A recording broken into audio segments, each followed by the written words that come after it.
Vivo V50e।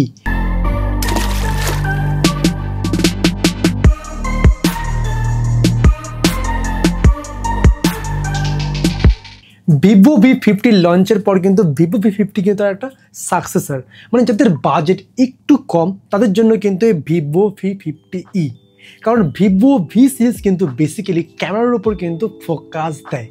ভিডিওর শুরু তোমার একটা গুড নিউজ দিয়ে রাখি, এই ফোনটা ইভেন যে কোনো ফোন তোমরা no cost EMI and best অফারে পেয়ে যাবে নন্দিতা মোবাইল শপ, যেটা অবশ্যই নবদ্বীপ পরমাতলার মোড়ে।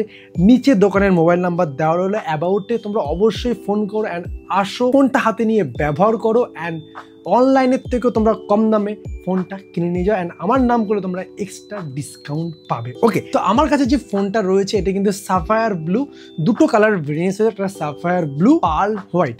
তো দুটো কালারের মধ্যে সাফায়ার ব্লুটা কিন্তু খুবই ইন্টারেস্টিং দেখতে। আর যারা এই ফোনটা কিনবে তারা জেনে রাখো যে তুমি যে ফোনটা কিনছো সেটা কিন্তু শুধুমাত্র তোমার কাছেই রয়েছে আর কারোর কাছে নেই। মানে এই ফোনের যে ব্যাকের যে ডিজাইনটা, এটা কিন্তু প্রত্যেকটা ফোনের আলাদা আলাদা ডিজাইন রয়েছে। কোনো ফোনের সাথে তোমরা কিন্তু কোনো ফোনের মিল পাবে না, কিছু না কিছু ডিজাইনের চেঞ্জেস কিন্তু রয়েছে। এটা কিন্তু খুবই ইন্টারেস্টিং অ্যান্ড লুকস ওয়াইজ ফোনটা দেখে সিরিয়াসলি বলছি একটা প্রিমিয়াম কোয়ালিটির ফোন লাগছে। তোমরা দেখতে পাচ্ছ ডিজাইনটা কি আর কতটা গ্লসি দেখতে লাগছে। ফোনটার যদি আমরা পোর্টস অ্যান্ড বাটনের দিকে ফলো করি, ফোনটার এই সাইডটাতে রয়েছে কিন্তু volume up and down button, তার সাথে রয়েছে power off and on switch, আর নিচে রয়েছে কিন্তু স্পিকার গিল, তার সাথে টাইপ সি চার্জিং পোর্ট, পাশে রয়েছে কিন্তু সিম কার্ড ট্রে। এখানে দুটো আমরা ন্যানো সিম ব্যবহার করতে পারি। এই সাইডটা টোটালি ক্লিন, আর উপরে রয়েছে কিন্তু নয়েজ ক্যান্সেলেশন মাইক। ওকে, আমরা যদি ফোনটার ডিসপ্লের দিকে ফলো করি, 6.77 ইঞ্চি ফুল এইচডি অ্যামোলেড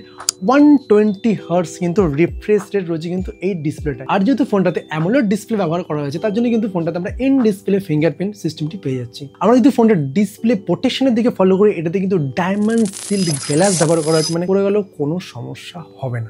এখন প্রত্যেকটা ডিসপ্লে যথেষ্ট বেশি কিন্তু হার্ডি হয় অ্যান্ড যথেষ্ট ডিউরেবল কিন্তু হয়, কারণ প্রত্যেকটা কোম্পানি কিন্তু এখন ডিউরেবলের উপর কিন্তু বেশি ফোকাস দিচ্ছে। এছাড়া যারা ট্রেন্ডিংয়ে রয়েছে IP68, IP69 জলের মধ্যে ফেলে দিলেও কোনো সমস্যা হবে না অ্যান্ড আন্ডার ওয়াটার ফটোগ্রাফি কিন্তু এটাতে করতে পারবো।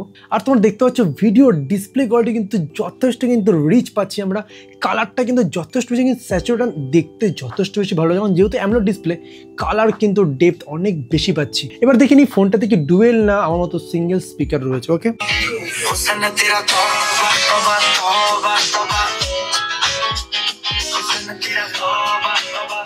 তো ডুয়েল স্টুডিও স্পিকার রয়েছে, আমার তো সিঙ্গেল স্পিকার নেই। যথেষ্ট কিন্তু লাউড স্পিকার কিন্তু রয়েছে, বেসও কিন্তু খানিকটা রয়েছে। এখন তোমরা ভাববে যে ফোনটাতে আমরা গেম খেলতে পারবো কি পারবো না।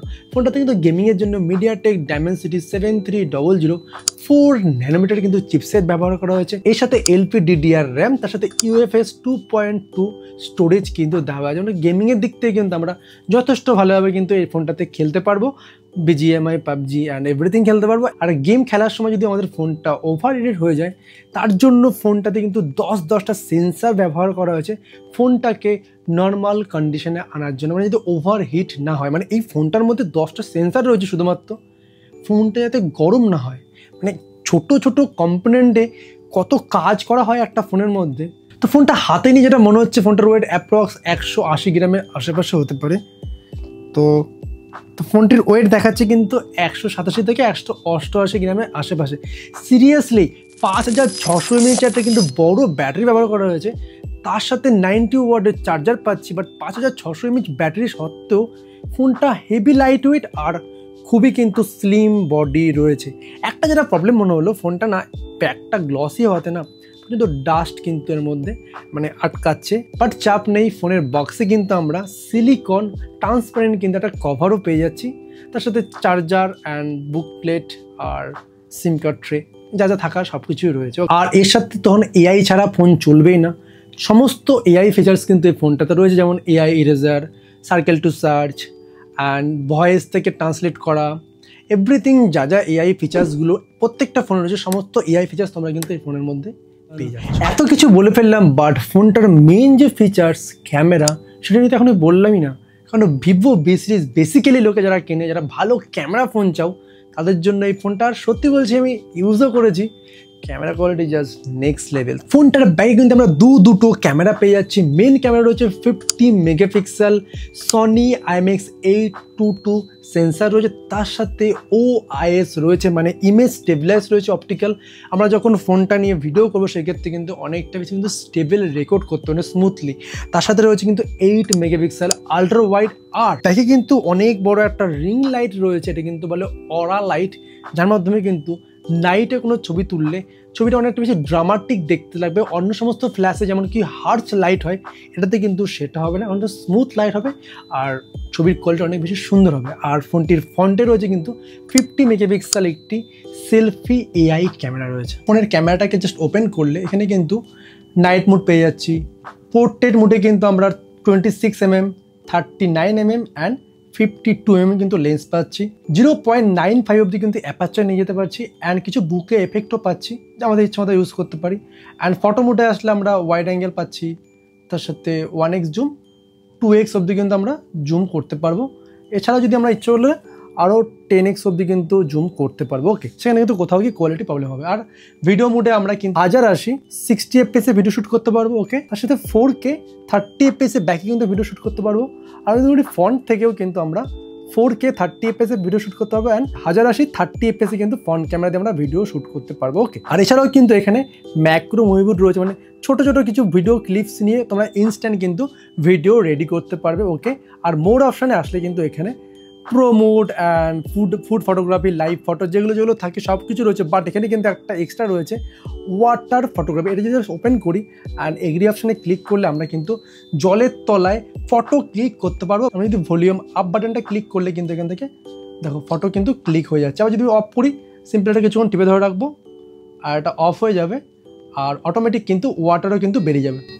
দেখতে পাচ্ছ ফোনটির ফটো কোয়ালিটি কিন্তু খুবই ক্লিয়ার অ্যান্ড ক্রিস্পি কিন্তু আসছেন, যথেষ্ট কিন্তু স্ক্রিনটা স্মুথও আসছে, দেখতে ভালো লাগছে। এর ওভারঅল কিন্তু আউটডোরে যে সমস্ত ছবিগুলো আমরা ক্লিক করেছি প্রত্যেকটা ছবি কিন্তু কালার খুব ভালো আসছে। আর পোর্ট্রেট মোডে 26mm and 29mm and 52mm কিন্তু দেখতে পাচ্ছ ছবির কোয়ালিটি কতটা সুন্দর আসছে। ব্যাকগ্রাউন্ড বুকেটা কিন্তু যথেষ্ট ভালো লাগছে, কালারটা কিন্তু খুবই ভালো আসছে, এমন না যে ওভার স্যাচুরেট আমরা কালার পাচ্ছি তা নয়। আর স্কিনের কালার অ্যান্ড ব্যাকগ্রাউন্ডের স্কাইয়ের কালারও কিন্তু যথেষ্ট আমরা কিন্তু ভালো পাচ্ছি। আর আমি কিছু আন্ডার ওয়াটার ছবি তুলেছি, সেটা দেখতে পাচ্ছ যে ছবির কোয়ালিটি কিরম আসছে। হ্যাঁ, জলের তলায় যদি ডুবে ছবি তুলতাম সেক্ষেত্রে তো অনেক ভালো ছবি আসতো, সেটা আমার পসিবল না, বাট আমরা কিন্তু জলের তলাতে কিন্তু ছবি তুলতে পারবো। ইয়েস, তো তোমরা দেখতে পাচ্ছ ফোনটির ব্যাক ক্যামেরা দিয়ে শ্যুট করছি আমি 1080 অ্যান্ড 60 fps আর আমি হাঁটছি অ্যান্ড ভিডিও কিন্তু যথেষ্ট বেশি কিন্তু ইমেজ স্টেবিলাইজ রয়েছে। আমরা কিন্তু 1x থেকে 2x অবধি কিন্তু জুম করতে পারবো। আর সেক্ষেত্রে কোথাও গিয়ে ডিটেল একটু হয়তো হারাবে, বাট 1x জুমে কিন্তু আমাদের ভিডিওর কোয়ালিটি কিন্তু আমরা ঠিক এইরকমই পাবো। সো এখন যে ভিডিওটা দেখছো কিন্তু ভিভো V50e ফ্রন্ট ক্যামেরা থেকে ভিডিওটা শ্যুট করছি 1080 অ্যান্ড 30 fps আর তোমরা দেখতে পাচ্ছি ইমেজ স্টেবিলাইজ মোটামুটি, যেহেতু 60 fps হলে ইমেজ স্টেবিলাইজটা অনেক বেশি ভালো হতো, বাট 60 fps দেওয়াটা উচিত ছিল। ফোনটাতে যে প্রসেসর ব্যবহার করা হয়েছে সেই হিসেবে কিন্তু 60 fps আরামসে ইউজ করা যেত, তো সেই হিসাবে কোথাও কি একটু ড্রব্যাক লাগলো। বাট ওভারঅল কিন্তু কোয়ালিটি কিন্তু যথেষ্ট ভালো আর স্টেবিলাইজ খারাপ না। দেখো আমার ফ্রন্টের আলো আর ব্যাকের যে ফোরগ্রাউন্ডের যে কালারটা খুব সুন্দর কিন্তু ব্যালেন্স রেখেছে, একদমই কিন্তু ব্যাকগ্রাউন্ডটা ওভার হচ্ছে না আমাকে মানে লাইট ঠিক করতে গিয়ে, তো ব্যালেন্স কিন্তু খুব ভালোই রয়েছে। ওকে, অ্যান্ড ডিটেলিংয়ে কিন্তু যথেষ্ট কিন্তু ভালো আমরা পাচ্ছি। তোমরা দেখলে যে ফোনটির ব্যাক ক্যামেরার ভিডিও কোয়ালিটি কতটা স্টেবিলাইজ আর কতটা সুন্দর আসছে। তো যারা ব্লগিং করো তাদের জন্য কিন্তু এই ফোনটা কম বাজেটে কিন্তু একটা বেস্ট অপশান, মানে যারা ব্লগার ভালো ছবি তুলতে চাও মানে কম বাজেটে একটা বেস্ট অপশান। তো এই ফোনটির দাম কত, তাই তো? ফোনটার দাম 8GB 128GBর দাম রয়েছে 28,999 টাকা, মানে 29,000 টাকায়।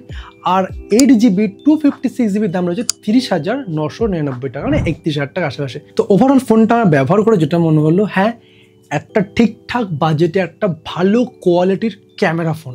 ইয়েস, মানে যার মধ্যে সমস্ত কিছু রয়েছে। মানে এখন যে সমস্ত কোম্পানিগুলো মেনলি বলে যে ওয়াটার প্রুফ, ওয়াটার রেজিস্ট্যান্ট, যেটা আমি আগে ভাবতাম আজ থেকে 2 বছর আগে কবে আসবে, সেগুলো কিন্তু এখন মিড রেঞ্জের ফোনেও কিন্তু চলে এসছে। আর এই ফোনটা কেন বেশি ভালো বলছি, কারণ ওয়াটার রেজিস্ট্যান্ট থেকে শুরু করে যে সমস্ত অন্য কোম্পানি দেখাচ্ছে সেই সমস্ত ফোনে কিন্তু আমার ক্যামেরা কোয়ালিটি অত ভালো না, বাট এটার মধ্যে কিন্তু ক্যামেরা কোয়ালিটি সত্যি খুবই ভালো। কারণ ভালো ক্যামেরা পাচ্ছ, ওয়াটার রেজিস্ট্যান্ট পাচ্ছ, ভালো ব্যাটারি পাচ্ছ, ভালো প্রসেসর পাচ্ছ, ভালো ডিসপ্লে পাচ্ছ, এভরিথিং ইজ ওকে। মানে বাজেট অনুযায়ী একটা ঠিকঠাক পারফেক্ট ফোন। তো এই ছিল পুরো ভিডিওটি। যদি ভিডিও থেকে ভালো লাগে অবশ্যই like, comment, share and subscribe. Please comment করো না, তোমরা কেন ভিডিওতে কমেন্ট করো না, লাইক করো না, ভিডিও করি তো মোটিভেট করো। দেখা হচ্ছে নতুন একটা ভিডিওর সাথে, আজকের মতো থ্যাংক ইউ।